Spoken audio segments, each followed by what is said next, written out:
kita semua. Kita patut mengucap syukur atas kasih setia Tuhan yang kita masih ada sampai saat ini. Pada kesempatan kali ini kami akan mempresentasikan tentang Nabi Yunus. Ini adalah bagian dari tugas UAS, yaitu mata kuliah Ketko.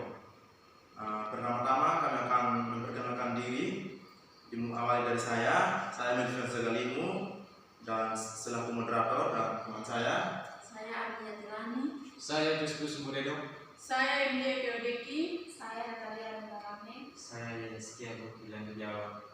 Ya, demikian perkenalan kami dari kelompok, dan kita akan masuk dalam pembahasan. Sebelum kita masuk dalam pembahasan mengenai Nabi Yunus, kita akan membahas mengenai latar belakang Yunus. Siapakah itu Yunus? Yunus adalah anak dari Amitai, dan arti nama Yunus mendekati yaitu merpati. Yunus adalah orang Ibrani yang takut akan Allah, yang dipakai Allah untuk membawa peringatan kepada orang Niniwe atau yang disebut kota Asyur karena kejahatan mereka. Kita masuk dalam pembahasan yang pertama, yaitu Yunus mengingkari panggilan Tuhan. Terdapat dalam Yunus pasal 1 ayat 1 sampai yang ke-17. Menceritakan bagaimana Nabi Yunus dipanggil untuk pergi ke kota Niniwe menyampaikan firman Allah karena kehidupan orang-orang di sana penuh dengan kejahatan. Tetapi panggilan itu tidak dituruti oleh Yunus, dan dia melarikan diri ke Tarsis karena dia ingin supaya Niniwe tidak bertobat,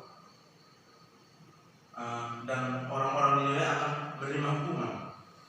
Karena pada waktu itu ada permusuhan antara Israel dan Niniwe. Itulah alasan mengapa Yunus tidak pergi ke Niniwe. Dalam perjalanan di atas kapal, Allah mengirim angin ribut menyerang mereka. Awak kapal sangat ketakutan dan mereka membuang undi untuk mengetahui siapa penyebabnya. Setelah diundi, ternyata Yunuslah penyebabnya terjadi angin ribut itu. Maka Yunus dibuang ke dalam laut. Kita dapat melihat di gambar ini. Demikian materi yang saya paparkan. Selanjutnya saya akan memberikan kesempatan teman saya Justus Muredo untuk menyampaikan materi selanjutnya. Atas kesempatan yang diberikan kepada saya, selanjutnya saya akan menyampaikan bagaimana Yunus menyesali ketidaktaatannya kepada Tuhan. Dapat kita baca dalam Yunus 2 ayat 1 sampai yang ke-10.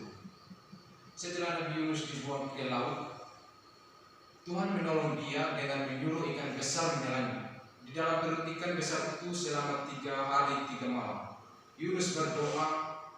Doanya ucapan syukur, pujian, penyesalan, dan penyerahan diri kembali kepada Tuhan. Dan bernasar kepada Tuhan akan menyampaikan firman Tuhan kepada orang Niniwe. Dan Tuhan menyuruh ikan besar itu untuk memuntahkan Yunus ke daratan. Jadi baik, hanya itu saja yang saya sampaikan. Selanjutnya saya persilakan kepada teman saya. Baik, terima kasih atas materi yang sudah disampaikan. Selanjutnya saya berikan kesempatan Ardia Tilani untuk menyampaikan materi selanjutnya. atas waktu dan kesempatan yang diberikan kepada saya. Selanjutnya kita masuk dalam Yunus dipanggil untuk kedua kalinya. Dapat kita baca dalam kitab Yunus 3 ayat 1 sampai 10. Dalam pasal 3 Yunus 3 ayat 1 sampai 10, Allah memberikan kesempatan kedua kepada Yunus. Allah mengutusnya kembali untuk pergi ke Niniwe, dan kali ini Yunus pergi. Satu-satunya yang dicatat tentang pemberitaannya adalah 40 hari lagi maka Niniwe ditunggang malingkan. Dapat kita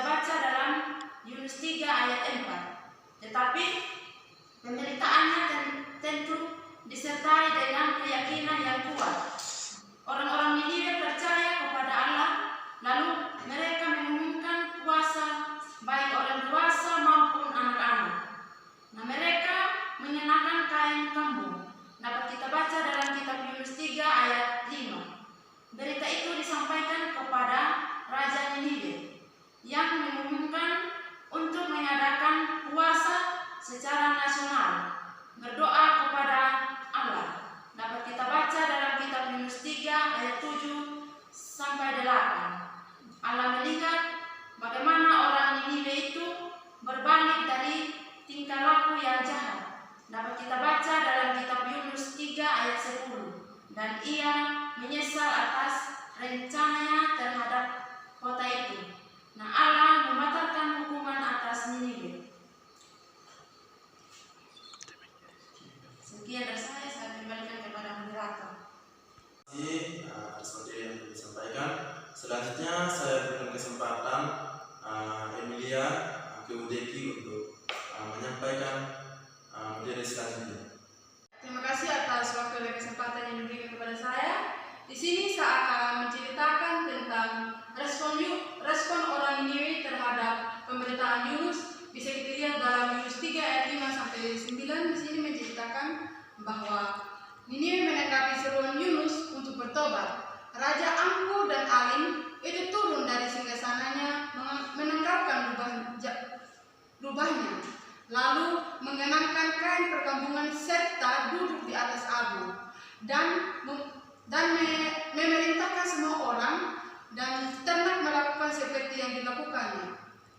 Apa yang terus menerus ditolak Israel untuk melakukan justru dilakukan oleh orang bukan Yahudi yang kafir. Raja Niniwe yang kejam itu muncul sebagai kebalikan dari Raja Yehuda yang menembangkan atau tirai tertutup dalam adegan ini dengan kata-kata menakjubkan. Allah melihat perbuatan mereka itu, yakni bagaimana mereka berbalik dari tingkah lakunya yang jahat. Maka menyesallah Allah karena malapetaka yang direncanakannya telah terhadap kepada mereka dan ia pun tidak jadi melakukannya. Bangsa Niniwe menaruh pengharapannya kepada Allah. Siapa tahu mungkin Allah akan berbalik dan menyesal serta berpaling dari murkanya yang bernyala-nyala itu sehingga kita tidak binasa. Bisa kita lihat dalam Yunus 3 ayat 9. Demikian dari saya. Untuk itu Terima kasih atas materi yang sudah disampaikan. Selanjutnya saya berikan kesempatan Yeskia Ukilan Jawa untuk menyampaikan materi selanjutnya. Terima kasih atas waktu dan kesempatan yang diberikan kepada saya. Saya membahas tentang Yunus, yang Allah mendidik Yunus untuk mengisahkan bahwa Allah juga mengasihi bangsa-bangsa lain. Kita dapat melihat di dalam kitab Yunus 4 ayat 1 sampai 11. Pertobatan yang terjadi di kota Niniwe membuat Yunus merasa tidak puas dan menjadi sangat marah, bahkan mau mati. Tuhan datang dan berbicara kepadanya dengan menggunakan pohon jarak. Kita dapat melihat di depan Yunus ada pohon jarak. Pohon jarak yang bertumbuh hanya semalam, seekor ulat dan angin kencang. Dari ketiga hal ini, Yunus mendapat pelajaran yang sangat penting dengan kesimpulan bahwa jikalau Yunus sayang akan pohon jarak itu yang bukan Yunus buat, maka terlebih pula Tuhan mengasihi orang-orang Niniwe atau bangsa bukan Yahudi. Demikianlah yang saya sampaikan. Baik, terima kasih atas materi yang sudah disampaikan. Selanjutnya saya berikan kesempatan Natalia Rame untuk menyampaikan materi selanjutnya. Diberikan kepada saya, kami dari kelompok 3 menyimpulkan bahwa Allah yang memanggil adalah Allah yang menyerupakan anugerah bagi hambanya dan bangsa-bangsa lain. Allah menerima pertobatan dan Allah yang menyatakan dirinya untuk lebih dikenal oleh hamba-hambanya. Panggilan Allah tidak pernah gagal sekalipun.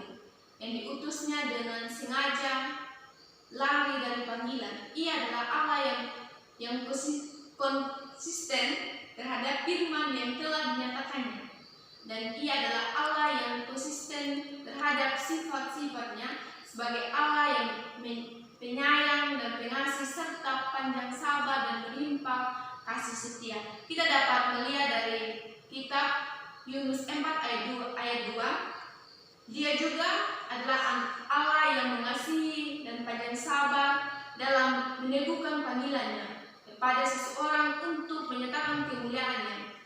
Allah membawa kembali hambanya kepada penyadar akan sifat-sifatnya berlawanan dengan pemikiran hamba Allah terhadap dirinya. Kita dapat belajar dari kitab Yunus bahwa dia lari dari panggilan Tuhan dan kembali untuk menyampaikan firman Tuhan berupa peringatan dengan cara Tuhan itu sendiri. Tuhan ingin menyelamatkan orang-orang jahat kalau mereka mau bertobat. Riwayat Nabi Yunus adalah ini menegur orang yang hanya mementingkan suku atau bangsanya sendiri dan tidak mempedulikan suku atau bangsa lain. Manusia tidak dapat lari dari Tuhan apabila Tuhan tidak mempedulikan suku bangsa lain. Manusia memberi tugas, maka lebih baik melaksanakan daripada menolaknya. Kitab Yunus menunjukkan secara jelas bahwa Tuhan itu Maha Pengasih, Maha Penyayang, dan berkuasa, bahwa kasih karunia Allah bagi manusia bukan hanya kepada bangsa Israel saja sebagai bangsa pilihan, melainkan berlaku untuk segala bangsa di dunia. Demikian kesimpulan dari kami kelompok 3. Saya akan kembalikan kepada moderator. Terima kasih. Demikian hasil presentasi kami dari kelompok 3 mengenai Nabi Yunus. Biarlah apa yang kami paparkan tadi bermanfaat untuk kita semua. Kami ucapkan dari kelompok 3 ucapkan terima kasih.